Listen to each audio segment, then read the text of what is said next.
Friends, welcome back to our channel. పురాణాల్లో ప్రతి వారంలో ప్రతిరోజు ఏదో ఒక దేవతలకు అంకితం చేసి ఉంది. సోమవారం శివుడికి, మంగళవారం హనుమంతుడికి, బుధవారం అయ్యప్పకు, ఇలా వారంలో ప్రతిరోజు దేవుళ్లకు కేటాయించబడింది. అలాగే గురువారం విష్ణుమూర్తికి. హిందూ పురాణాల ప్రకారం విష్ణువును గురువారం ఆరాధించడం వల్ల జీవితంలోని అన్ని సమస్యలు తొలగిపోతాయని నమ్ముతారు.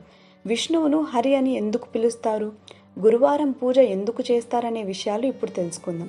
హరి అని ఎందుకు అంటారంటే, హరిహరాతి పాపని అంటే హరి మన జీవితంలోని అన్ని పాపాలను తీసేస్తాడు అని అర్థం.